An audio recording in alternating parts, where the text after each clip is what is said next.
Hello everyone, स्वागत है आप सभी का library and information science by Tejashwi YouTube channel पर। आज के इस वीडियो में हम केवीएस के जो यूनिट वाइज की अगर हम बात करें कुछ मतलब फर्स्ट यूनिट से कौन कौन से क्वेश्चंस बन सकते हैं तो और बने हैं और जो पुराने कुछ एग्ज़ाम्स में हमें देखने को भी मिले हैं उनकी बात करेंगे। तो चलिए शुरू करते हैं। The very first question is libraries are considered as repositories of। जो लाइब्रेरीज होती हैं वो कंसीडर की जाते हैं रिपोजिटरी किस चीज़ की। तो लाइब्रेरीज को रिपोजिटरीज यानी पुस्तकालय जो होते हैं वो एक तरह का रिपोजिटरी होती है किस चीज़ की। तो ऑप्शंस में हमारे पास है information and knowledge, equipments, tools and people. तो लाइब्रेरीज में हमारे पास क्या स्टोर करके रखा जाता है या फिर रिपोजिटरी किसकी होती है, वो इंफॉर्मेशन एंड नॉलेज की। इंफॉर्मेशन एंड नॉलेज की तो लाइब्रेरीज हमारी किसकी रिपोजिटरीज होती है, इंफॉर्मेशन एंड नॉलेज की। मूव करते हैं नेक्स्ट क्वेश्चन पे।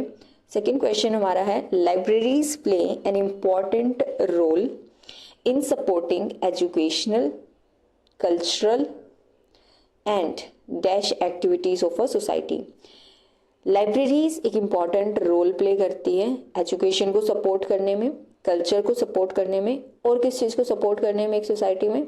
तो ऑप्शन में हमारे पास है research, social, religious, economic.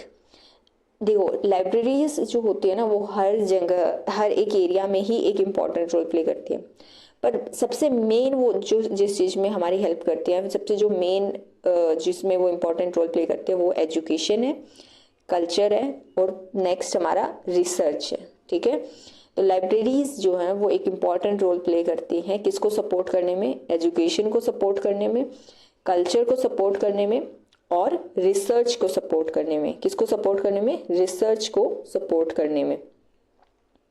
Next करते हैं। नेक्स्ट है हमारा Ranganathan's dash are a set of norms for good librarianship. Ranganathan ji के जो डैश हैं हमारे पास वो एक नॉर्म सेट करते हैं एक गुड लाइब्रेरियनशिप के लिए। मतलब कि देखिए फंडामेंटल कैटेगरीज हो गया, 5 laws of library science, postulates, books, ये सभी इम्पॉर्टेंट हैं हमारी लाइब्रेरी में। बट लाइब्रेरियनशिप यानी प्रोफेशन, जो लाइब्रेरी का प्रोफेशन है उसके लिए एक अच्छे खासे स्टैंडर्ड्स या अच्छे खासे नॉर्म्स को सेट करना इनमें से किस चीज इनमें से कौन करता है, तो वो करता है हमारे 5 लॉज ऑफ लाइब्रेरी साइंस कि एक लाइब्रेरियन को इन बातों पे फोकस करना चाहिए जब वो एक लाइब्रेरी में सर्व करता है, तो अपने यूज़र को सर्व कर रहा है तब भी उसको ये चीज़ें याद रखनी चाहिए। तो वो ये इस चीज़ पे फोकस कौन करता है, 5 लॉज ऑफ लाइब्रेरी साइंस। तो रंगानाथन जी के 5 लॉज ऑफ लाइब्रेरी साइंस जो हैं वो एक नॉर्म सेट करते हैं एक अच्छी लाइब्रेरियनशिप के लिए। ठीक है, तो रंगानाथन जी के जो 5 लॉज ऑफ लाइब्रेरी साइंस हैं वो एक अच्छी नॉर्म्स सेट करते हैं एक अच्छी लाइब्रेरियनशिप के लिए। ठीक है, next question. The second law of library science advocates of dash of library services।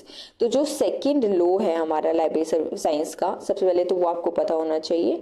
तो second law of library science हमारा है एवरी रीडर हिज और हर बुक। ठीक है, यानी हर एक रीडर को उसकी पुस्तक मिलनी चाहिए, ये हमारा सेकेंड लॉ है।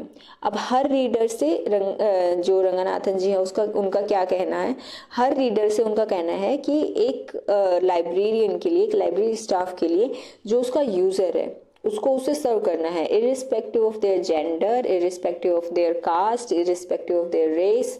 मतलब उसके लिए कुछ मैटर नहीं करता, उसके लिए सामने वाला उसका यूज़र है जिसको उसे सर्व करना है।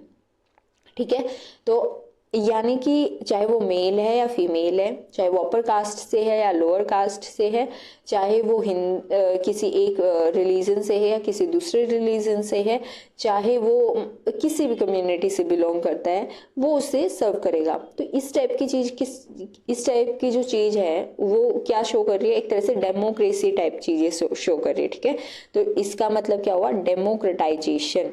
इसको हम क्या बोलते हैं, डेमोक्रेटाइजेशन। ठीक है, इसको हम क्या बोलेंगे, डेमोक्रेटाइजेशन।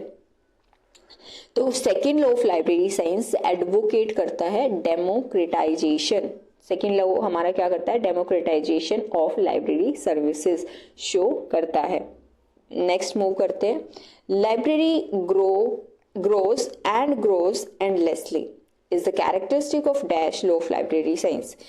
लाइब्रेरी ग्रो करती है और ग्रो करती हैं और करती रहती हैं, ये एक कैरेक्टरिस्टिक है किस लॉ ऑफ लाइब्रेरी साइंस का। तो देखो ये सबसे इजी वन है, क्योंकि देखो fifth law of library science हमारा क्या कहता है, यहाँ पे हमारे पास ऑप्शंस हैं तो ऑप्शंस की भी हम बात करेंगे, लेकिन fifth law of library science हमारा क्या कहता है कि library is a growing organism, library एक ग्रोइंग ऑर्गेनिज्म है।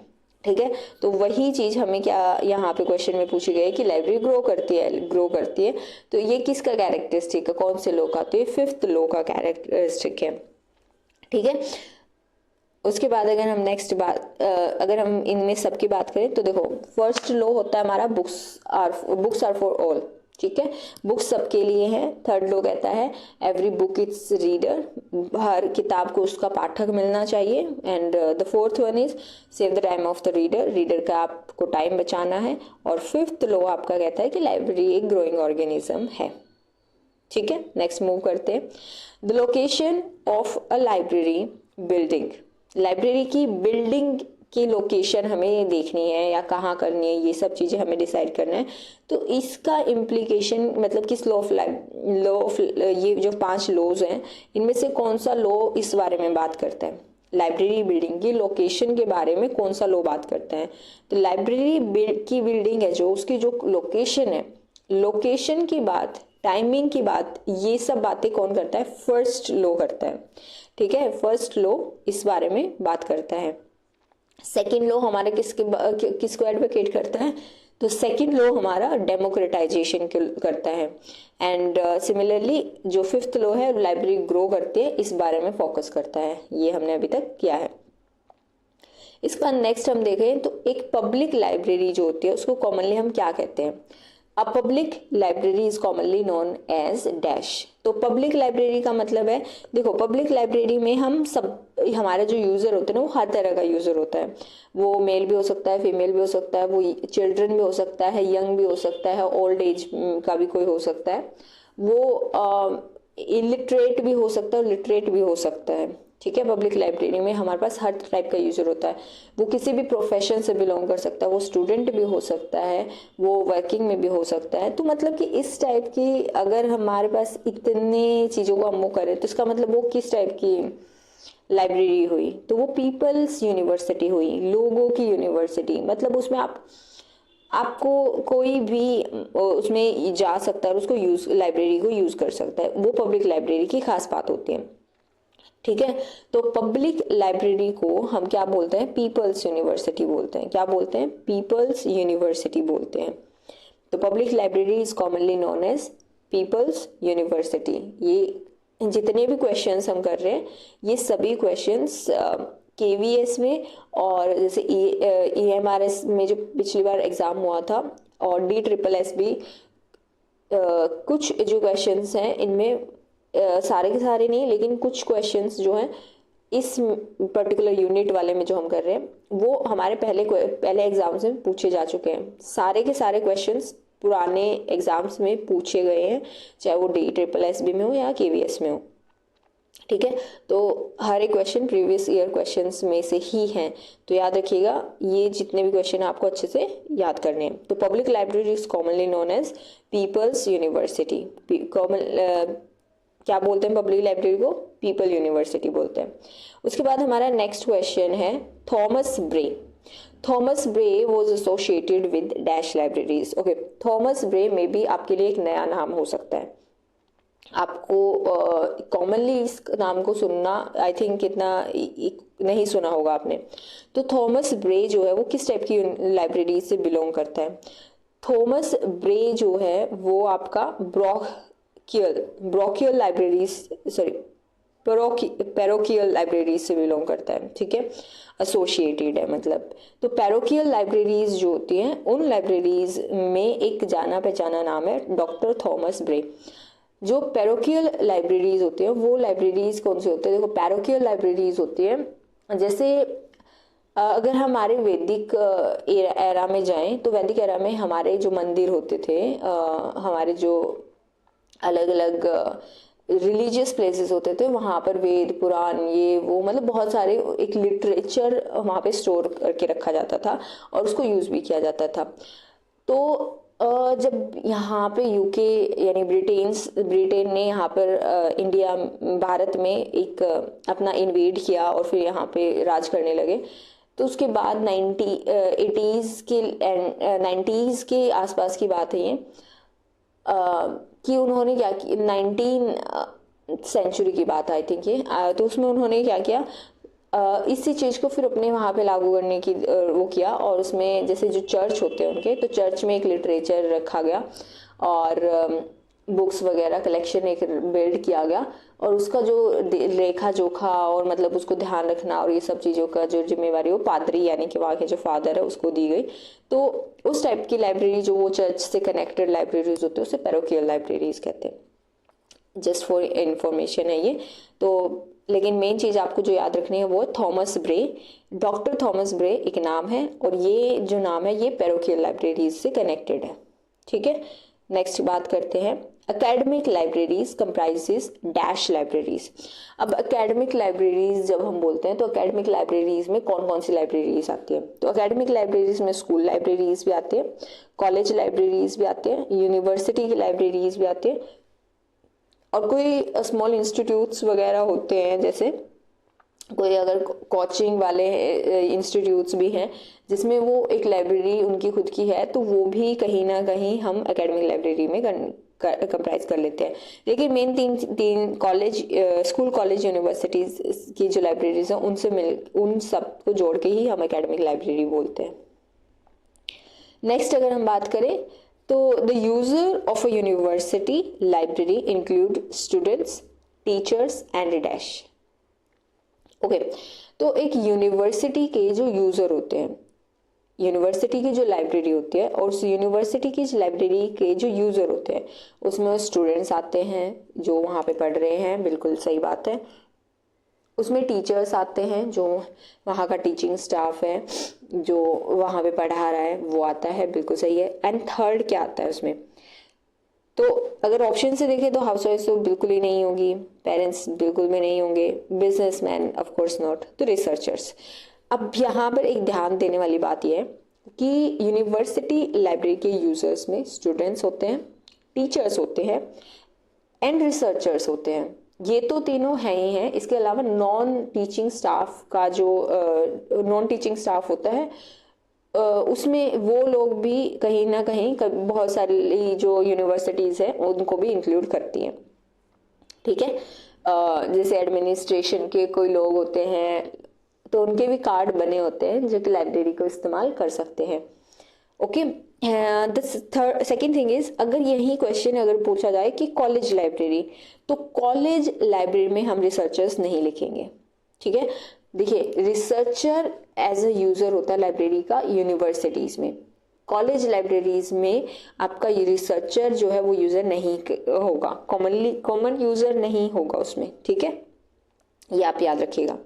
अब नेक्स्ट है हमारे पास, no library has enough dash to acquire all books.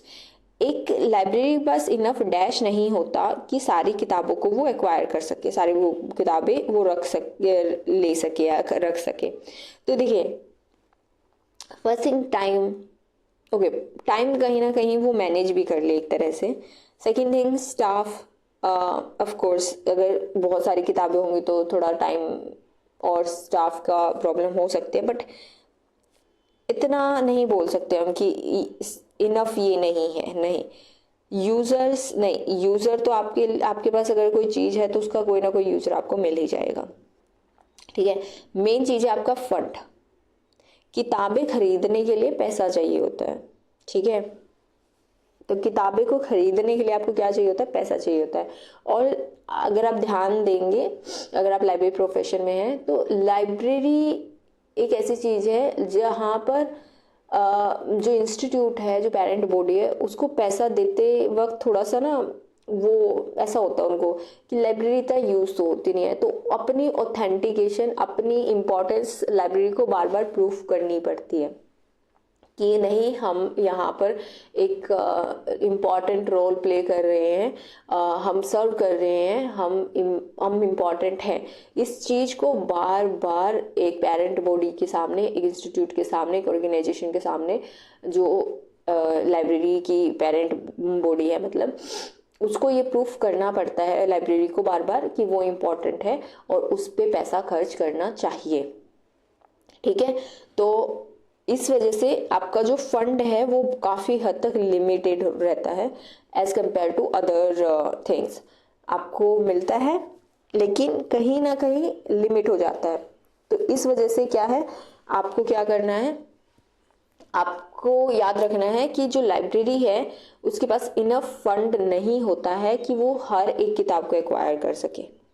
ठीक है, नेक्स्ट बात करते हैं।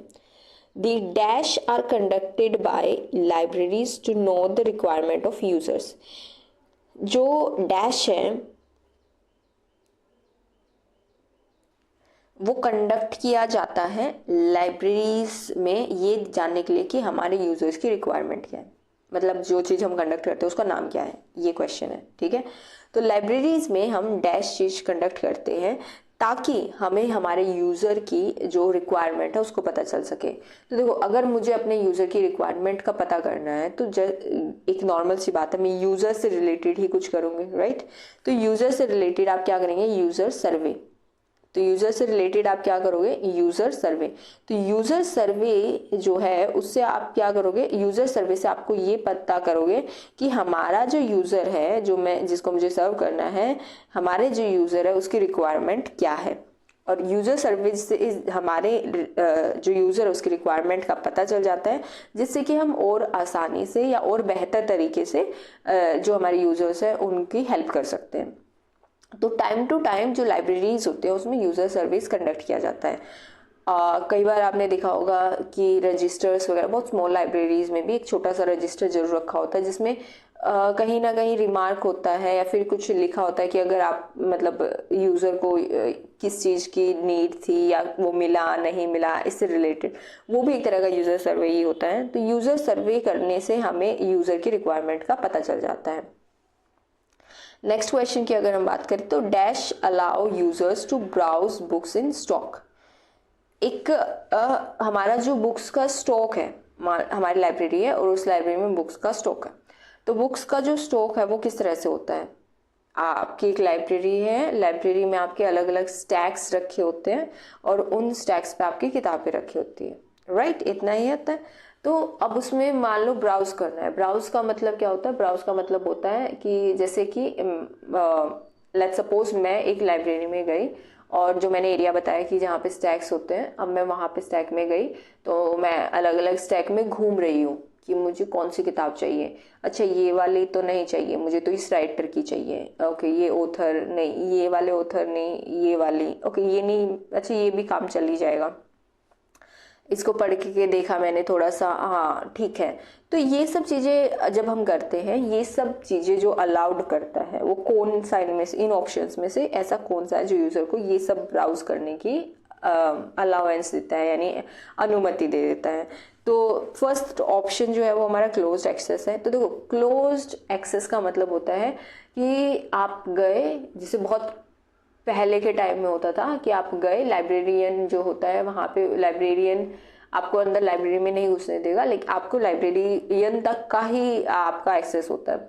आप लाइब्रेरियन को बताते हो मुझे ये किताब चाहिए एंड लाइब्रेरियन आपको लाकर आपको दे देगा, ठीक है। उससे आपको, अब वो किताब आपको एग्जैक्ट वही चाहिए थी या कुछ और चाहिए था, डजेंट मैटर। तो ये आपको इस तरह से ही काम करना पड़ता है। तो क्लोज एक्सेस से तो आप ब्राउज नहीं कर सकते, ठीक है।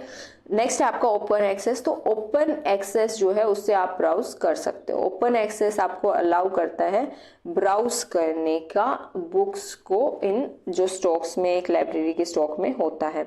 ओपन एक्सेस का मतलब सिमिलर वही होता है जैसे कि मैंने बताया कि मैं लाइब्रेरी में गई, लाइब्रेरी में जहाँ पे हमारे स्टैक्स रखे हैं किताबों के, मैंने वहाँ गई और फिर मैं अपना जो भी मुझे किताब चाहिए उसको मैंने ढूंढ लिया, तो वो ओपन एक्सेस होता है, ठीक है। तो ओपन एक्सेस आपको अलाउ करता है कि आप बहुत आसानी से अंदर जाके ब्राउज कर सकते हो। ओपन एक्सेस का ये सबसे खास बात होती है। उसके बाद नेक्स्ट है आपका one of the important function of a national library is preparation of. National library किसी भी कंट्री की अगर हम बात करें तो नेशनल लाइब्रेरी जो होती है ना उसका एक इम्पॉर्टेंट फंक्शन क्या होता है, मतलब बहुत सारे फंक्शंस होते हैं लेकिन इन जो हमने दिए हैं इनमें से इम्पॉर्टेंट फंक्शन कौन सा होता है। तो देखो नेशनल लाइब्रेरी का सबसे इम्पॉर्टेंट फंक्शन की अगर हम बात करें तो नेशनल लाइब्रेरी का सबसे इम्पॉर्टेंट फंक्शन होता है नेशनल बिब्लियोग्राफी देना। ठीक है, नेशनल बिब्लियोग्राफी को देना, हमारे नेशनल लाइब्रेरी प्रिपेयर करना नेशनल लाइब्रेरी का एक इम्पॉर्टेंट फंक्शन है। ठीक है, तो नेशनल लाइब्रेरी का इम्पॉर्टेंट फंक्शन क्या है हमारा, नेशनल बिब्लियोग्राफी। देन है हमारे पास NAPLIS. NAPLIS drafts documents drafts document was prepared by a committee appointed by Department of Dash Government of India। नेपलिस, सबसे पहली बात है नेपलिस क्या है, तो नेपलिस जो है वो है national policy of library and information system. ये जो नेपलिस जो थी वो 1985 में बनाया गया था और इसका जो चेयरमैन था वो डीपी चट्टोपाध्याय थे। तो इसको कई बार चट्टोपाध्याय कमेटी भी बोल दिया जाता है या फिर सिंपल नेपलिस भी बोल दिया जाता है। ठीक है, तो नेपलिस जो है वो हमारा 1985 और डीपी चट्टोपाध्याय। तो याद रखिएगा, अगर इनमें से आपको ओके छोटा रहेगा, अब याद रखिएगा। ओके, इनमें से अगर आपको कुछ भी है तो ये नेपलिस से कनेक्टेड है। अब मेन चीज़ ये पूछा गया है कि ये जो कमेटी बनाई गई थी ये किसने अपॉइंट की थी, तो नेपलिस जो है उसको department of culture government of India, cultural department जो है हमारे भारत का, उसने नेपलिस कमेटी मतलब बनाई थी जिसमें उन्होंने ड्राफ्ट को तैयार किया था। तो उसको अपॉइंट करने वाली जो डिपार्टमेंट था वो कल्चरल डिपार्टमेंट था। ठीक है, तो कल्चरल डिपार्टमेंट ने गवर्नमेंट ऑफ इंडिया 1985 में इसको किया था। नेक्स्ट है हमारे पास while planning a library building. Library building को मुझे प्लान करना है, there should be adequate provision of expansion both horizontally and dash.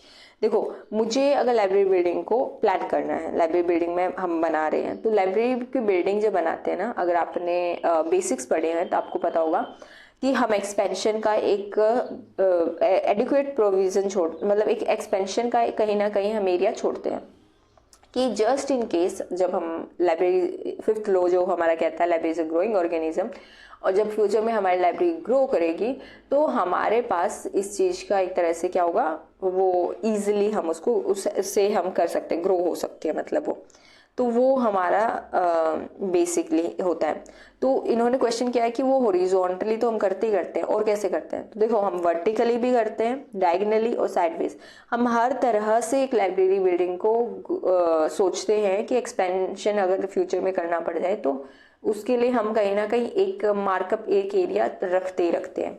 तो ऑल ऑफ द अबव हम हॉरिजॉन्टली, वर्टिकली, डायगनली, साइडवे, हर तरह से ये चाहते हैं कि लाइब्रेरी ग्रो एक्सपेंड करे, तो उसका हम एरिया रखते ही रखते हैं, एडिक्वेट प्रोविजन होता है उसका।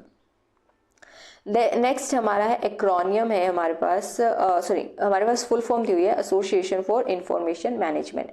अभी हमसे पूछा गया है इसका शॉर्ट फॉर्म यानी इसकी एक्रोनियम इनमें से कौन सी है, तो इसकी जो एक्रोनियम है वो है एस्लिप। इसकी एक्रोनियम क्या है हमारा, एस्लिप। अब आप कहेंगे ये तो दोनों मैच ही नहीं कर रहे। बात ये है कि ये 2017 में आई थिंक, तो इन्होंने क्या किया, एस्लिप का जो नाम है, जो पुरानी फॉर्म थी हमारी एस्लिप की, उसको चेंज कर दिया गया। एस्लिप की जो पुरानी फुल फॉर्म थी उसको चेंज करके हमारा नई फुल फॉर्म रखी गई, और वो हमारी क्या रखी गई, एसोसिएशन फॉर इंफॉर्मेशन मैनेजमेंट। क्या रखी गई, एसोसिएशन फॉर इंफॉर्मेशन मैनेजमेंट। इससे पहले की अगर हम बात करें तो इससे पहले जो इसका जो नाम था ना, इसके पहले इसका नाम था आपका association of special libraries and information bureau. ठीक है, तो इससे पहले इसका नाम क्या था, इससे पहले इसका नाम था एसोसिएशन, ये भी याद रखिएगा, कई बार ये भी पूछ लिया जाता है, तो association of special libraries and information bureau. इसमें एक्स भी आ जाता है कई बार, ठीक है। तो ये जो है एस्लिप जो है वो 1924 में बनाई गई थी, 1924 में बनाया गया था, और इसका पहले का नाम था association of special libraries and information bureau. लेकिन लेकिन इसका जो नाम है ना उसको चेंज कर दिया गया, और इसको अब जो करंट इसका जो मेन नाम है वो है आपका एसोसिएशन फॉर इंफॉर्मेशन मैनेजमेंट, ठीक है। अब इसका नाम क्या है, इसका नाम है एसोसिएशन फॉर इंफॉर्मेशन मैनेजमेंट, ठीक है। तो एस्लिप की फुल फॉर्म आपको पता होनी चाहिए और इसकी शॉर्ट फॉर्म भी आपको पता होनी चाहिए। नेक्स्ट क्वेश्चन है हमारा, enactment of public library act as dash. जब पब्लिक लाइब्रेरी एक्ट किसी भी स्टेट में इनैक्ट होता है तो उसका नाम क्या होता है, या फिर उसको हम क्या बोलते हैं, तो उसको हम बोलते हैं लाइब्रेरी लेजिस्लेशन। अगर हम लाइब्रेरी लेजिस्लेशन की बात कर रहे हैं यानी हम पब्लिक लाइब्रेरी एक्ट की ही बात कर रहे हैं, ठीक है, पब्लिक लाइब्रेरी एक्ट की ही बात कर रहे हैं। उसके बाद है नेक्स्ट हमारे पास, dash was the chairman of the committee to prepare the draft document on the national policy on library and information system. The very first thing, ये नेपलिस की फुल फॉर्म है,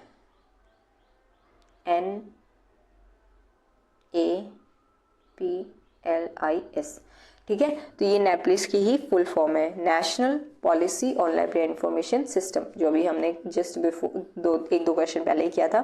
तो इन्होंने कहा कि ये जो कमेटी बनाई थी इसका चेयरमैन कौन था। अभी मैंने बात की कि DP चट्टोपाध्याय जो थे वो इस कमेटी के चेयरमैन थे, इसलिए कई बार इसे चट्टोपाध्याय कमेटी भी बोल दिया जाता है।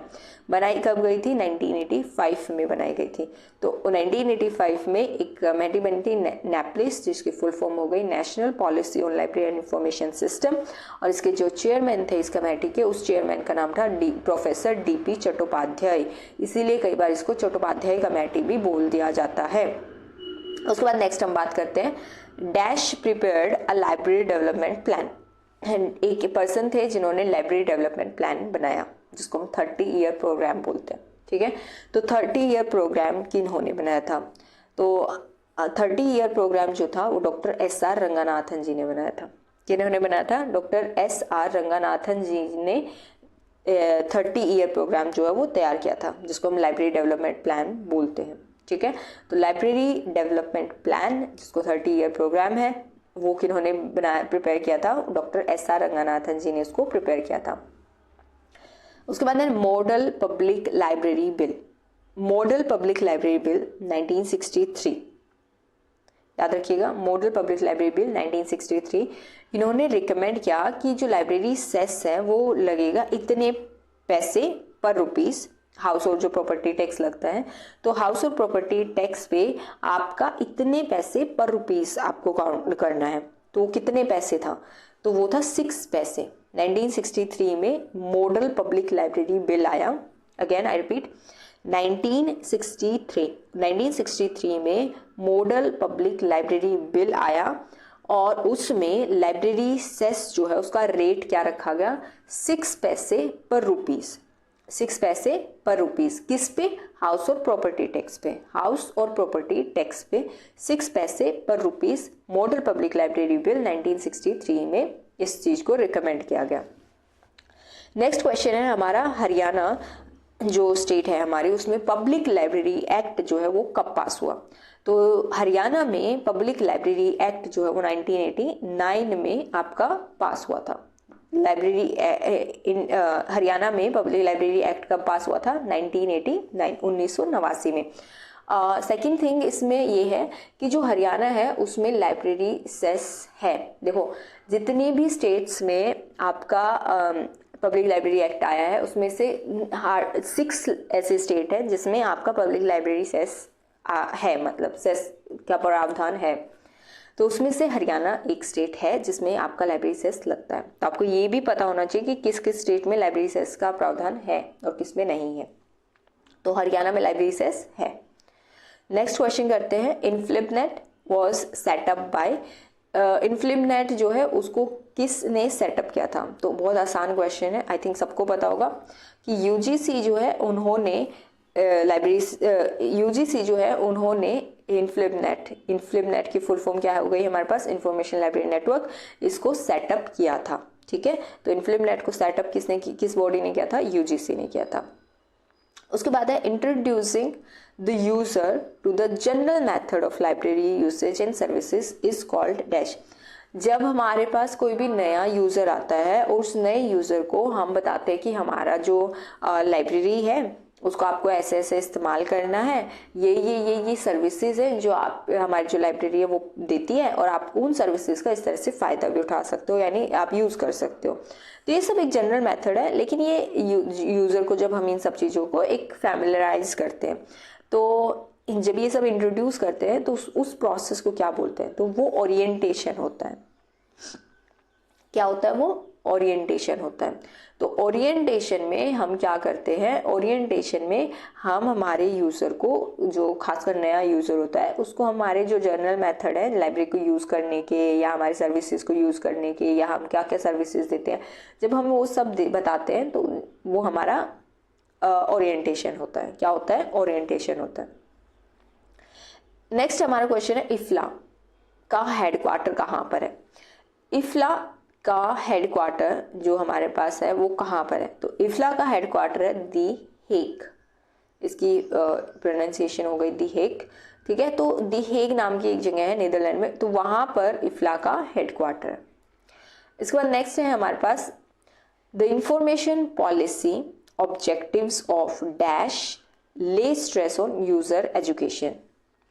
देखो ये जो हमारे पास एसोसिएशंस या फिर ऑर्गेनाइजेशंस के जो नाम है, इनमें से किसी एक ऑर्गेनाइजेशन की या किसी एक एसोसिएशन की अगर हम बात करें, तो वो जब अपनी इंफॉर्मेशन पॉलिसीज उन्होंने दी, तो उस इंफॉर्मेशन पॉलिसी के जो ऑब्जेक्टिव्स हैं उसमें सबसे ज़्यादा फोकस उन्होंने यूजर एजुकेशन पे डाला है, ठीक है।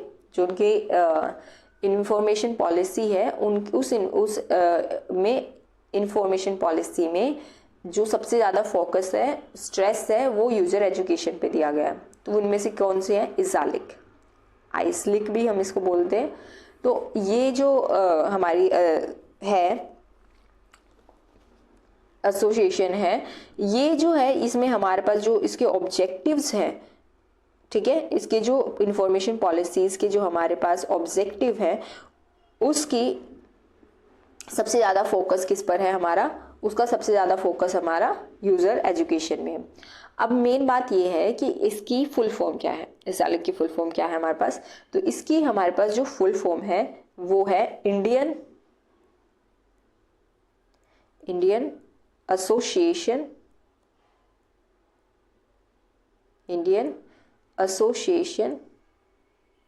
ऑफ स्पेशल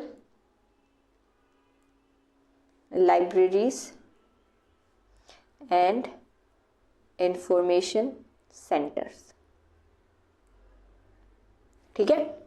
तो इज़ालिक की फुल फॉर्म हमारे पास क्या हो गई? Indian association of special libraries and information centres. इसको बनाया गया था 1955 में, ये भी याद रखिएगा। 3 सितंबर 1955 में इज़ालिक बनाया गया, और इनकी जो इंफॉर्मेशन पॉलिसी है, उस इंफॉर्मेशन पॉलिसी में सबसे ज़्यादा फोकस आपका यूज़र एजुकेशन पे दिया गया। अगेन, इज़ालिक की फुल फॉर्म हो गई Indian association of special libraries and information centres. 3 सितंबर 1955, 3 सितंबर 1955 में इज़ालिक को बनाया गया था। एंड इसकी जो इंफॉर्मेशन पॉलिसीज़ बनाई गई उसमें यूज़र एजुकेशन पे अच्छा खासा स्ट्रेस यानी अच्छी खासा फोकस देने की बात की गई है। इसके बाद नेक्स्ट हम बात करते हैं what name was given to mobile libraries by Ranganathan. तो रंगानाथन जी ने मोबाइल लाइब्रेरीज जो हैं उसको क्या नाम दिया था? तो उन्होंने 2 नाम दिए थे, एक तो लिब्रासीन और दूसरा है लाइब्रेरी ऑन व्हील्स। तो लाइब्रेरी ऑन व्हील्स अगर आ जाता है तो भी आपको रंगानाथन याद रखना है कि रंगानाथन जी के द्वारा दिया गया है, और लिब्रासीन आ गया तो वो भी आपने याद रखना है कि रंगानाथन जी ने ही दिया था। अब उसके बाद है अमेरिकन लाइब्रेरी एसोसिएशन जो है has instituted an award for creative professional achievements in the name of dash. तो अमेरिकन लाइब्रेरी एसोसिएशन है जो ALA हम इसको शॉर्ट में हम बोलते हैं। तो ALA जो है वो एक अवार्ड देती है, और वो अवार्ड होता है क्रिएटिव प्रोफेशनल अचीवमेंट का, किसके नाम पे? तो मेलविल डेवी जी के नाम पे उसको दिया जाता है, ठीक है। तो मेलविल डेवी जी जो है उनके नाम पर अमेरिकन लाइब्रेरी एसोसिएशन एक अवार्ड देती है, और वो अवार्ड क्रिएटिव प्रोफेशनल अचीवमेंट के लिए होता है। नेक्स्ट हमारा dash is the national body which provides major financial support to public libraries. Public libraries को सपोर्ट की अगर हम बात करें तो पब्लिक लाइब्रेरीज का जो सपोर्ट आता है उसकी नेशनल बॉडी हमारी क्या है? RRLF। देखो UGC तो हमारी किसकी है? जो कि आपकी यूनिवर्सिटीज वगैरह की हैंडल करती है, ठीक है। और RRLF जो है राजा राम मोहन रॉय लाइब्रेरी फाउंडेशन, ये आपका मेनली पब्लिक लाइब्रेरी को फाइनेंशियली फंड करने के लिए एक मेजर नेशनल बॉडी हमारी है, ठीक है। तो RRLF कब बनाई गई थी? मई 1972, ठीक है, मई 1972।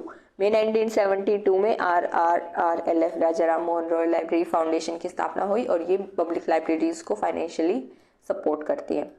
The variant of second law of Ranganathan is, देखो वेरिएंट का मतलब होता है कि सिमिलर सी चीज, या फिर हम उसकी जगह ये वाली बात भी बोल सकते हैं। Okay, so the first thing is, first law of library science क्या होता है हमारे पास? एवरी रीडर हिज और हर बुक, ऐसा नहीं। ओके, तो हम अब बात करते हैं second law of library science की। तो सेकेंड लॉ हमारा क्या होता है? सबसे पहली बात तो ये है कि जो 5 लॉज जो होते हैं पूरे के पूरे, वो होते कौन कौन से हैं, ठीक है। तो फर्स्ट लॉ जो होता है हमारा वो होता है बुक्स आर फॉर यूज, किताबें इस्तेमाल करने के लिए होती हैं, ठीक है। ये हमारा फर्स्ट लॉ बोलता है। अब सेकेंड लॉ हमारा बोलता है एवरी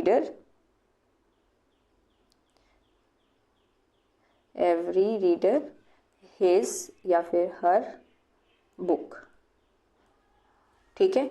थर्ड लॉ हमारा बोलता है every book it's reader. Fourth बोलता है save the time of user. और फिफ्थ बोलता है library is a growing organism. Okay, यहाँ पे स्पेस नहीं है तो आप समझ गए होंगे। ओके, अब मैंने इससे पहले भी आपको लॉज के बारे में बताया था इसी उसमें, तो उस टाइम पे मैंने आपको books are for, first law को बुक्स आर फॉर ऑल बोला था, ना कि books are for use. First thing मैं उसको करेक्ट कर रही हूँ।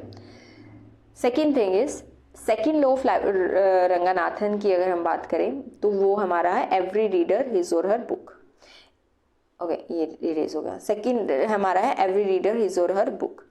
अब इसको हमने अभी थोड़ी देर पहले भी बोला था कि एडवोकेट करता है किस चीज को, तो इसका मतलब है कि डेमोक्रेटाइजेशन दिखाता है ये। यूजर चाहे मेल है चाहे फीमेल है, चाहे वो अपर कास्ट से है लोअर कास्ट से है, चाहे वो किसी भी रिलीजन से बिलोंग करता है, किसी भी कम्युनिटी से बिलोंग करता है, चाहे वो किसी भी एज से बिलोंग करता है, कोई मतलब जिससे भी हम डिफरेंस देख सकते हैं, हर एक उस चीज में आपको कह सकते हैं हम कि चाहे वो कोई भी हो, मतलब किसी भी जेंडर से हो, कोई जेंडर में भी हम उस पर भेदभाव नहीं करते हैं, हम किताब दे देंगे उस रीडर को यूज करने के लिए, ठीक है। तो ये जो चीज है यानी कि किताबें सबके लिए हैं, ये कहना चाहता है, राइट। तो जो किताबें हैं वो सबके लिए हैं, ये बात जब अगर हम कहते हैं तो इसका मतलब हम किस बात पे फोकस कर रहे हैं कि बुक्स जो हैं वो सबके लिए हैं। बुक्स क्या है? बुक्स जो है वो सबके लिए हैं। तो second law of library science का जो वेरिएंट की अगर हम बात करें तो बुक्स आर फॉर ऑल हो गया, and first law books are for use होता है। उस टाइम में मैंने आपका जानबूझ के गलत एक मिस्टेक किया था, तो अब देखते हैं कि आप लोगों को पता चला कि मैंने की थी या नहीं की थी, ठीक है। नेक्स्ट हम बात करते हैं अगला क्वेश्चन। नेक्स्ट है हमारे पास dash serves as national centres for India to INIS। INIS एक इंटरनेशनल बॉडी है। और उस इंटरनेशनल बॉडी का जो नेशनल सेंटर, हमारे देश में जो हमारे देश का जो नेशनल सेंटर है, उस इंटरनेशनल बॉडी के लिए वो इनमें से कौन सा है, क्वेश्चन ये। तो उस ये जो INIS है उसको जो सर्व करता है वो है बार्क, ठीक है। INIS को जो INIS का जो इंडिया का नेशनल सेंटर है वो हमारा कौन सा है, वो है हमारा बार्क।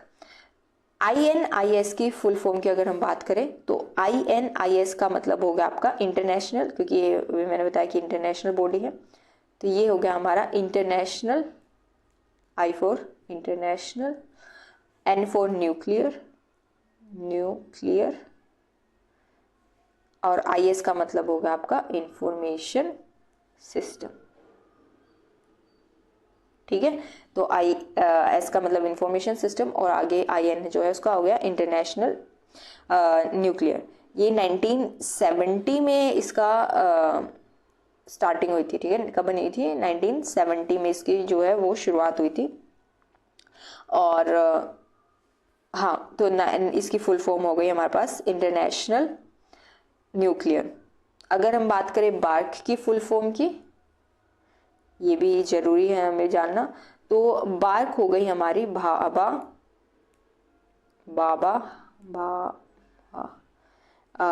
B का मतलब हो गया, A का मतलब होगा आपका एटॉमिक, और RC का मतलब हो गया आपका रिसर्च सेंटर, ठीक है। तो ये है हमारी फुल फॉर्म। इंडिया में ये हमारा INIS का नेशनल सेंटर है। इसके बाद नेक्स्ट बात करते हैं, dash provides information related to defence science. Defence science से अगर मुझे रिलेटेड कोई भी इंफॉर्मेशन चाहिए तो मैं डेसीडॉक की बात करूँगी। किससे करेंगे हम, डेसीडॉक की बात करेंगे, ठीक है। डिफेंस से रिलेटेड जितने भी डॉक्यूमेंटेशन है तो वो इसी डॉक्यूमेंटेशन सेंटर में आपको मिलते हैं। Which of the following organization gives support for development of public libraries. मान लो पब्लिक लाइब्रेरीज, देखो अभी मैम हमने बात की थी कुछ 2-3 क्वेश्चन पहले कि अगर मुझे फाइनेंशियली सपोर्ट की बात करनी है तो पब्लिक लाइब्रेरीज को फाइनेंशियली सपोर्ट कौन करता है, हमारे देश की बात अगर हम बात करें पब्लिक लाइब्रेरीज के लिए तो वो बॉडी है RRLF, Raja Ram Mohan Roy library foundation. अगर मैं इंटरनेशनल लेवल पे बात करूं तो इंटरनेशनल लेवल पे पब्लिक लाइब्रेरीज को डेवलप करने के लिए जो सपोर्ट दिया जाता है, जो सपोर्ट करता है वो कौन सा ऑर्गेनाइजेशन है, तो वो आपकी यूनेस्को है। क्या है, यूनेस्को है। इवन अगर हम देखेंगे तो दिल्ली पब्लिक लाइब्रेरी को जो सबसे पहले जब दिल्ली पब्लिक लाइब्रेरी बनाई गई थी तो उसको जो सपोर्ट किया गया था वो यूनेस्को के द्वारा ही किया गया था, ठीक है। तो यूनेस्को जो है वो इंटरनेशनल लेवल पे पब्लिक लाइब्रेरीज को सपोर्ट करती है, और नेशनल लेवल की अगर हम बात करें तो हमारे यहाँ पे जो बॉडी है RRLF, Raja Ram Mohan Roy library foundation. उसके बाद नेक्स्ट क्वेश्चन हमारा है FID was founded by Paul Otlet and dash. FID जो है उसको फाउंड किसने किया था, 2 पर्सन्स ने किया था, एक तो पॉल ऑटलेट थे और दूसरे हेनरी लव फॉन्टेन थे, ठीक है। Paul Otlet and Henri La Fontaine ने इनको डिस्कवर किया था। उसके बाद नेक्स्ट क्वेश्चन की अगर हम बात करें तो dash has taken a number of steps to improve the services of school libraries. देखो इंडिया में स्कूल लाइब्रेरीज जो है उनकी अगर देखा जाए तो कंडीशन अच्छी भी है लेकिन इतनी अच्छी नहीं भी है, लेकिन इनमें से कौन सी बॉडी ऐसी है जो कि बहुत सारे स्टेप्स लिए हैं उसने ताकि वो सर्विसेज को बेटर कर सके, इम्प्रूव कर सके, तो वो है KVS, जिसके एग्जाम के लिए आप प्रिपेयर कर रहे हैं। वही KVS जो है वो नंबर ऑफ स्टेप्स आपके कंडक्ट करता रहता है। टाइम टू टाइम जो लाइब्रेरियंस होते हैं उनकी कहीं ना कहीं उनकी जो स्किल्स है उसको इन्हांस करने के लिए भी वो कहीं ना कहीं आपकी हेल्प करता रहता है। उसके लिए कुछ ना कुछ प्रोग्राम्स वगैरह कराता रहता है ताकि जो लाइब्रेरियंस हैं उनकी स्किल्स और इन्हांस और वो और बेटर तरीके से बच्चों को जो स्कूल लाइब्रेरीज का आपका मेन फोकस होता क्या है, रीडिंग हैबिट्स को डेवलप करना। तो किस तरह से रीडिंग हैबिट्स डेवलप की जा सकती हैं बच्चे में, या फिर किस तरह से लाइब्रेरी एक इम्पॉर्टेंट रोल प्ले करती है, वो सब चीज़ें में वो बहुत ज़्यादा एक नंबर ऑफ स्टेप्स लिए जाते हैं KVS के द्वारा। किसी और में ऐसा नहीं होता, आपने ना देखने को मिलेगा। केवीएस ये इस चीज़ पे बहुत काम करता है, तो KVS is a good one. And ये क्वेश्चन पूछा भी गया था, तो याद रखिएगा इसको। नेक्स्ट है आपका bureau of Indian standard. Bureau of Indian standard is located at, Indian standards का जो ब्यूरो है वो आपका कहाँ पर लोकेटेड है? न्यू दिल्ली में। कहाँ पर है? न्यू दिल्ली में। उसके बाद है आपका Indian library association was founded in, Indian library association ILA, Indian library association कब बनाया गया था? तो 1933, 1933 में library association, Indian library association को फाउंड किया गया था। नेक्स्ट है in which of the following states the public libraries act was first passed in India. इनमें ये चार ऑप्शन ये हैं, इन चारों में से आपका सबसे पहले पब्लिक लाइब्रेरी एक्ट कब बनाया गया था? तो आपका सबसे पहला जो पब्लिक लाइब्रेरी एक्ट आया था वो आपका कहाँ पे आया था? इसमें से तमिलनाडु में आया था। कहाँ पे आया था? तमिलनाडु में आया था।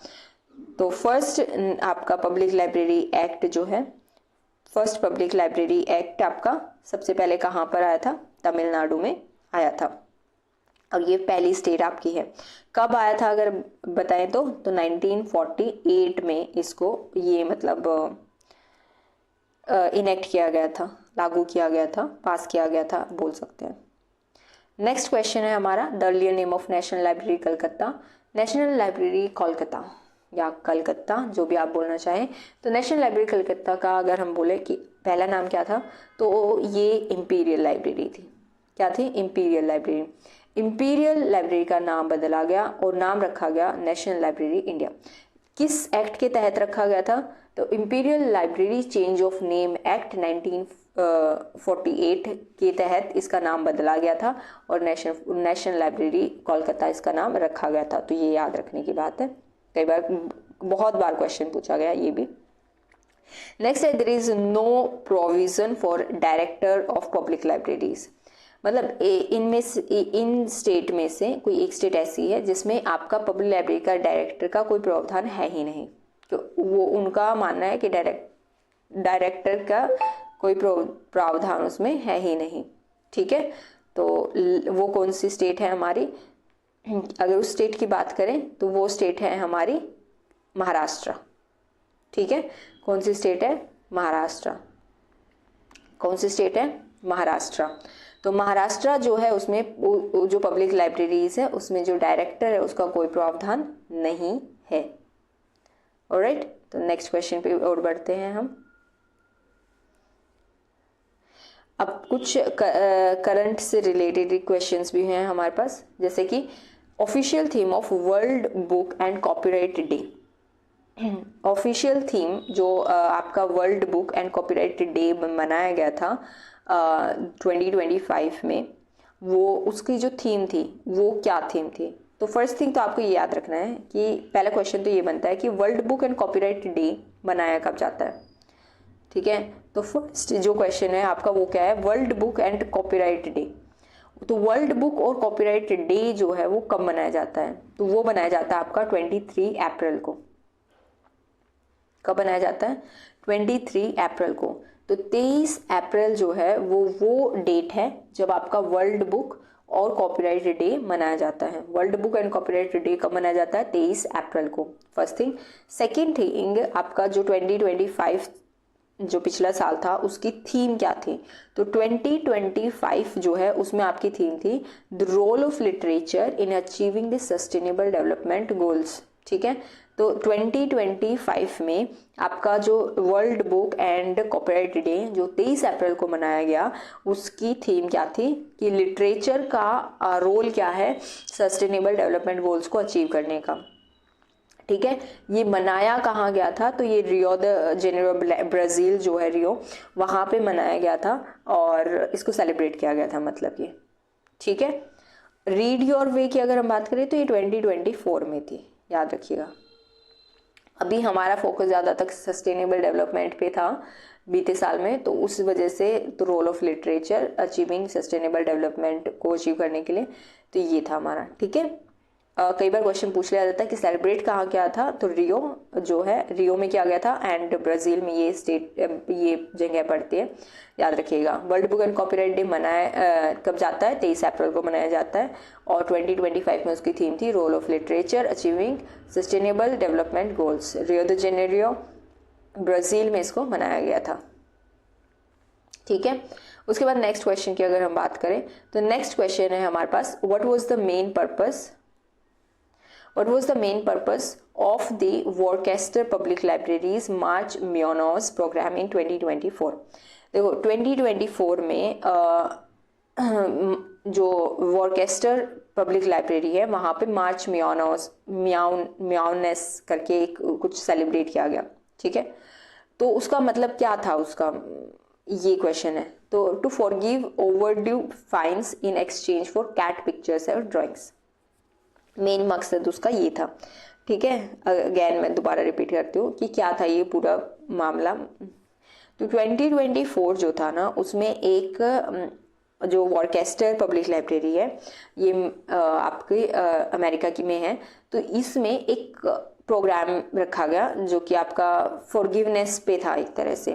तो उसमें मार्च म्योनेस करके ये नाम रखा गया था। I don't know if the my pronunciation is correct और नॉट। तो इसमें हुआ, उन्होंने क्या था कि आपका जो भी ओवरड्यू है, जो पीछे का फाइन वगैरह है, वो आपका माफ़ कर दिया जाएगा। इन एक्सचेंज आपको पैसे देने की बजाय आपको क्या करना है, कैट, कोई भी कैट है उसकी फ़ोटोज़ हो गई या कोई ड्राइंग हो गई, मतलब कोई भी आपकी कैट जो होती है, ऑनरी कैट सच, मतलब कुछ भी, उसको आपको इन एक्सचेंज देना होगा। ठीक है, तो ये इट्स लाइक सिंपल सा थोड़ा था प्रोग्राम इनिशिएट था कि लाइब्रेरी कम्युनिटीज़ जो है वो किस तरह से क्रिएटिव और इंगेज कर सकती हैं अपने यूज़र्स को। तो उस तरह से ये कुछ था। क्योंकि ये बहुत ज़्यादा एक हाईलाइट बना, क्योंकि बहुत अलग सी चीज़ थी, तो इस वजह से एक दो बार मतलब करंट में कुछ जगह देखा भी गया क्वेश्चन जानने के, इसलिए मैंने इसको ऐड किया है। नेक्स्ट की अगर हम बात करें, that is a system of training and teaching being provided for students in order to make them become practitioner in the information process profession. देखो ये इनमें से हम, अगर मुझे मान लो आपको एक ट्रेनिंग दे रहे हैं या फिर एक टीचिंग मतलब एक प्रोवाइड की जा रही है, जिससे कि आप क्या बन जाए, इंफॉर्मेशन प्रोफेशन जो है उसमें प्रैक्टिशनर बन सके, मतलब एक अच्छे खासे इंफॉर्मेशन प्रोफेशन में आ सके आप। तो उसके लिए हम किस पे फोकस करेंगे, तो उसके लिए हम लाइब्रेरी एजुकेशन पे फोकस करेंगे। ठीक है, जितनी ज़्यादा आपके अच्छी लाइब्रेरी एजुकेशन, आपको ट्रेनिंग दी जाएगी, आपको टीचिंग दी जाएगी, उतने अच्छे आप इंफॉर्मेशन प्रोफेशन में प्रैक्टिशनर बन सकते हो। ठीक है, तो लाइब्रेरी एजुकेशन आपको लाइब्रेरी साइंस, इंफॉर्मेशन मैनेजमेंट, एक तरह से आपको मतलब आर्काइवल स्टडीज़ जो होती हैं या फिर इंफॉर्मेशन को मैनेज किस तरह से करना है, जिसमें आपको थियोरेटिकल और प्रैक्टिकल स्किल्स सब सिखाया जा सकता है, उस चीज़ पे आपका ही फोकस किया जाएगा। जैसे कि लाइब्रेरी एजुकेशन में आपको पता ही है, कैटलॉगिंग, क्लासिफिकेशन, इंफॉर्मेशन को रिट्राइव करना, डिजिटल लाइब्रेरीज, इंफॉर्मेशन टेक्नोलॉजी, ये सब के सब चीज़ें आते हैं। और जब आप इन सब चीज़ों को अच्छे से कर लेते हो तो आपके जो प्रोफेशन जाते हैं, इंफॉर्मेशन प्रोफेशंस की अगर हम बात करें, तो इंफॉर्मेशन प्रोफेशंस जो हम यहाँ पे बात कर रहे हैं, तो वो आपके अलग अलग तरह के होते हैं। आपके करियर में आप लाइब्रेरियंस बन सकते हो, आप अपने करियर में इंफॉर्मेशन मैनेजर्स बन सकते हो, आर्काइविस्ट बन सकते हो, डिजिटल कंटेंट मैनेजर्स बन सकते हो। मतलब आपके जो रोल है, वो आपका जो करियर है, वो बहुत सारी चीज़ें आपको प्रोवाइड कर सकता है। इसके बाद नेक्स्ट क्वेश्चन है हमारे पास, these records include among other inter library loans record, circulation records and reference services records. ठीक है, तो what type of library records are discussed above. अगर मैं इंटर लाइब्रेरी लोन की बात कर रही हूँ, सर्कुलेशन की बात कर रही हूँ, रेफरेंस सर्विसेज के जो रिकॉर्ड्स उनकी बात कर रही हूँ, तो जाहिर सी बात है इंटर लाइब्रेरी लोन हो गया, सर्कुलेशन हो गया या रेफरेंस सर्विसेज हो गई, ये सारी की सारी आपकी क्या है, लाइब्रेरी सर्विसेज है। क्या है, लाइब्रेरी सर्विसेज। और अगर मैं इनके रिकॉर्ड्स की बात कर रही हूँ, तो इसका मतलब हम क्या कर रहे हैं, लाइब्रेरी सर्विसेज के रिकॉर्ड्स की बात कर रहे हैं। क्वेश्चन दोबारा समझिए, इन्होंने हमें 3-4 टाइप के रिकॉर्ड्स बताए हैं कि इंटर लाइब्रेरी लोन जो होते हैं ना, उसके रिकॉर्ड है हमारे पास, सर्कुलेशन रिकॉर्ड है, और रेफरेंस सर्विसेज के रिकॉर्ड हैं। तो बताओ हम लाइब्रेरी जो रिकॉर्ड हम बात कर रहे हैं ये किसकी बात कर रहे हैं? तो ये हम देखो फाइनेंशियल तो इसमें कुछ है ही नहीं, एडमिनिस्ट्रेशन से रिलेटेड भी कुछ नहीं है, रिसोर्सेज से रिलेटेड भी इनमें रिकॉर्ड की बात नहीं है। हम इसमें लाइब्रेरी सर्विसेज की रिकॉर्ड की बात कर रहे हैं, ठीक है। तो हम इसमें किसकी बात कर रहे हैं? लाइब्रेरी के जो सर्विसेज हैं उनके रिकॉर्ड की बात कर रहे हैं। तो ये हमारा आंसर हो गया। इसके बाद हमारे पास है a large number of manuscripts of different languages are found in Rampur Raza library. Okay, Rampur Raza library जो है उसमें आपके पास अलग अलग टाइप की अलग अलग लैंग्वेजेस की मैन्यूस्क्रिप्ट्स देखने को मिलती हैं। क्वेश्चन ये है कि बताओ इनमें ये जो लैंग्वेजेस है इन लैंग्वेजेस में से कौन सी लैंग्वेजेस को आपको मैन्यूस्क्रिप्ट्स वहाँ देखने को मिल जाएंगे। तो देखो रामपुर रजा लाइब्रेरी जो है जाहिर सी बात है थोड़ा सा मुस्लिम वो है, तो अरेबिक वहाँ पे मिलेगी। देखिए जो कुरान है वो भी आपकी अरेबिक में लिखी हुई है, ये कनेक्शन समझिए, ठीक है। तो हाँ अगर हम ध्यान दें तो आप सिंपल ये नहीं कह सकते सिर्फ उर्दू, नहीं, अरेबिक को आप मिस नहीं कर सकते। सेकंड उर्दू, ये दो चीज़ें तो बहुत ही आपकी इजीली समझने वाली बात है, ठीक है। इसके अलावा क्योंकि मैन्यूस्क्रिप्ट्स है और इंडिया में मैन्यूस्क्रिप्ट्स जो है अगर बात की जाए तो वो संस्कृत में सबसे ज़्यादा मैन्यूस्क्रिप्ट्स हमारे यहाँ पे जो मिलते हैं वो संस्कृत की मिलती है। तो अरेबिक, संस्कृत एंड उर्दू ये तीन वो लैंग्वेजेस है जिसकी आपको रामपुर रजा लाइब्रेरी जो है उसमें इसको देखने को मिल जाएंगे। अब रामपुर रजा लाइब्रेरी के बारे में थोड़ी सी बात कर लेते हैं। रामपुर रजा लाइब्रेरी की अगर हम बात करें तो ये आपकी 1774 में बनाई गई थी और ये साउथ एशिया की एक सिग्निफिकेंट अच्छा खासा जो रोल प्ले करने वाली लाइब्रेरी है, ठीक है। इसमें आपके सिर्फ रिलीजियस से रिलेटेड या ट्रेडिशन से रिलेटेड काम नहीं है, इसमें आपको इंडो इस्लामिक नॉलेज और आर्ट मिलती हैं। मतलब ये एक पूरी अच्छी खासी रिपोजिटरी है इंडो इस्लामिक, जो आपको मैन्यूस्क्रिप्ट्स है या जो भी आपको उससे रिलेटेड इंफॉर्मेशन मिलती है तो वो आपको इंडो इस्लामिक से रिलेटेड इसमें इंफॉर्मेशन मिलती है। अगेन ये आपकी कब बनाई गई थी? 1774 में। कई बार ये क्वेश्चन पूछ लिया जाता है कि बनाई कब गई थी, ठीक है। तो ये आपका कब बनाई गई थी? 1774 में बनाई गई थी। ओके, नेक्स्ट अगर हम बात करें तो रामपुर रजा लाइब्रेरी में वैसे तो आपके अरेबिक और संस्कृत और उर्दू ये तो मिलती है। इसमें तुर्किश भी मिलेंगे आपको, हिंदी में भी आपको मिलते हैं, पर्शियन लैंग्वेज भी एक है जिसके इसमें आपको इंफॉर्मेशन मिल जाती है, एंड एक लैंग्वेज और है पश्तो। तो पश्तो लैंग्वेज की इंफॉर्मेशन या पश्तो लैंग्वेज से रिलेटेड भी इसमें आपको वो मिल जाती है, मटेरियल मिल जाता है, मैन्यूस्क्रिप्ट मिल जाती है आपको। तो ये कुछ लैंग्वेजेस ऐसी हैं। तो आप याद रखिएगा रामपुर रजा लाइब्रेरी में जो आपको मटेरियल मिलता है वो इंडो इस्लामिक रिलेटेड है, वो रिपोजिटरी ही आपकी इंडो इस्लामिक की है। तो इंडो यानी इंडिया में आपकी संस्कृत और हिंदी ज़्यादा, और इस्लामिक में आपका अरेबिक हो गया, उर्दू, पर्शियन, पश्तो, तुर्किश, ये सब चीज़ें आपके लैंग्वेज हो गई, ठीक है। तो ये दोनों ही चीज़ों को आप याद रखिएगा। इसमें आपको बहुत सारी चीज़ें मिल जाएंगी, मैन्यूस्क्रिप्ट्स मिल जाएंगी, बहुत सारी चीज़ें हैं मतलब कि।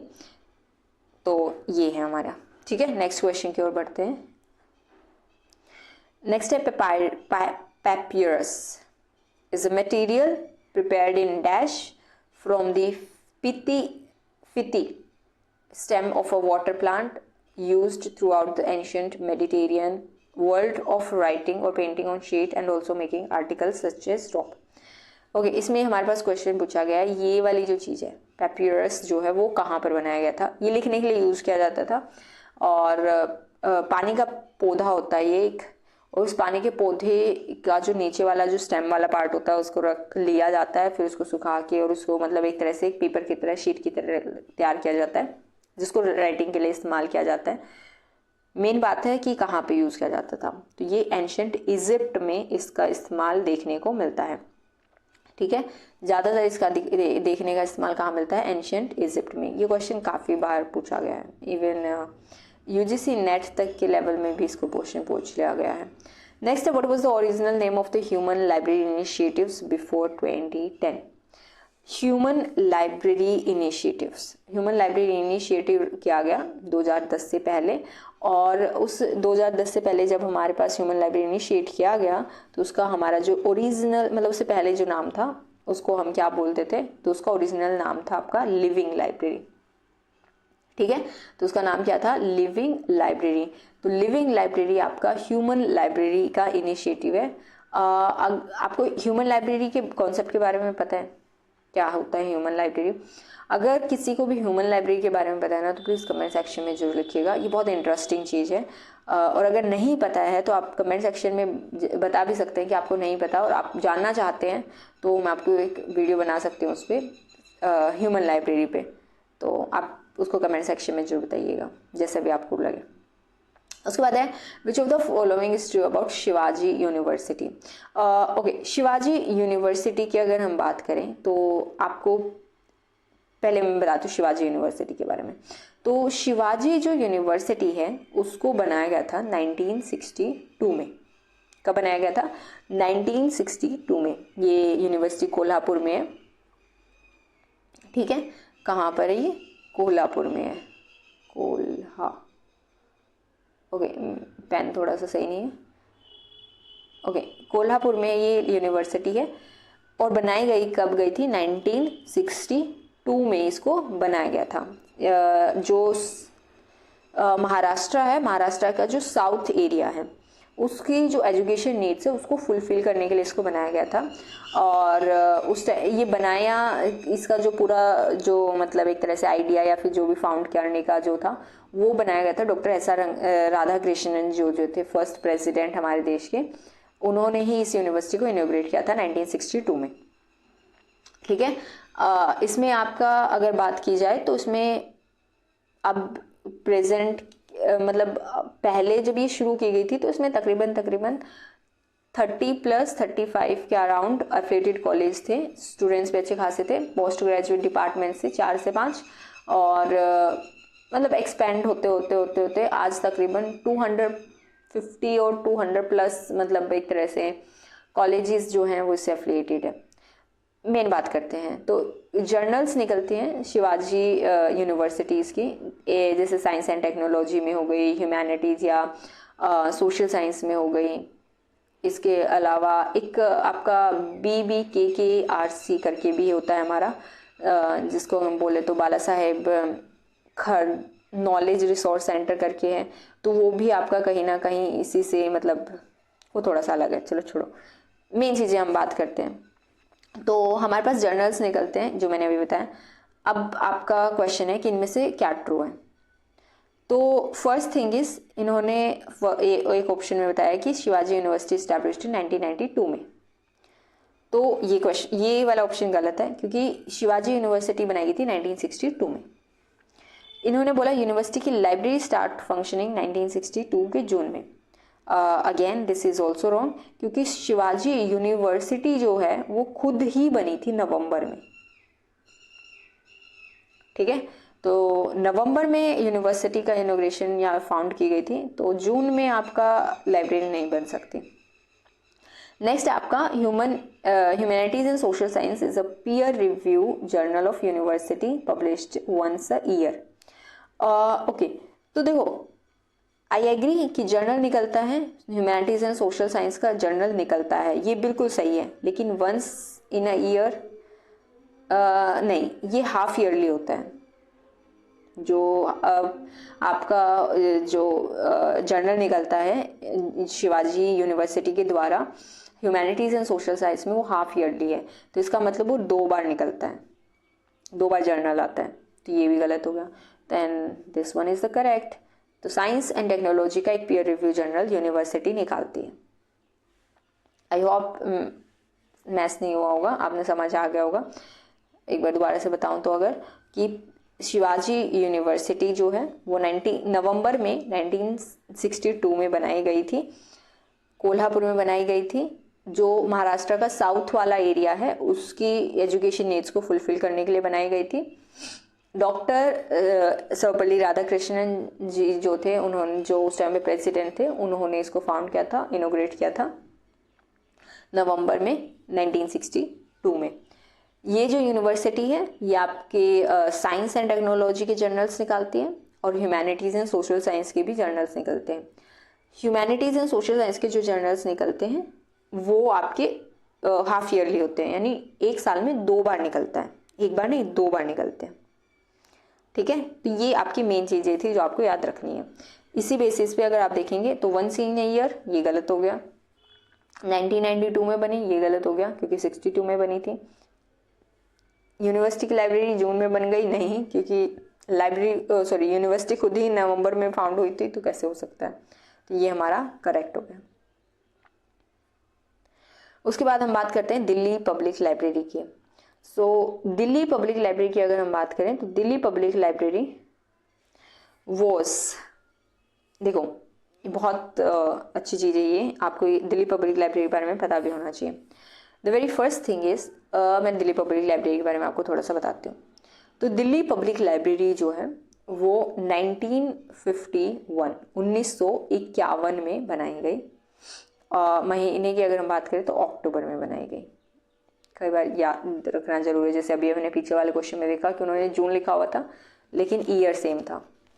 अगर हमें पता है कि नवंबर में बनी है तो हम बहुत ईजिली उसको जान सकते हैं। तो दिल्ली पब्लिक लाइब्रेरी जो है वो बनी कब थी, 1951 में बनी थी एंड अक्टूबर में बनी थी। कब बनी थी, अक्टूबर में। एस्टैब्लिश्ड इन 1953, ये गलती हो गया। तो फर्स्ट ए फॉल्स, देखो इसमें भी ए फॉल्स है और इसमें ए फॉल्स है। बात करते हैं आगे। अब जो दिल्ली पब्लिक लाइब्रेरी है वो 1951 में बनाई गई, अक्टूबर में बनाई गई। एक क्वेश्चन हमने किया था कि इंटरनेशनल ऑर्गेनाइजेशन कौन सी है जो पब्लिक लाइब्रेरीज को सपोर्ट करती है, तो उसका आंसर हमारा क्या था, यूनेस्को था।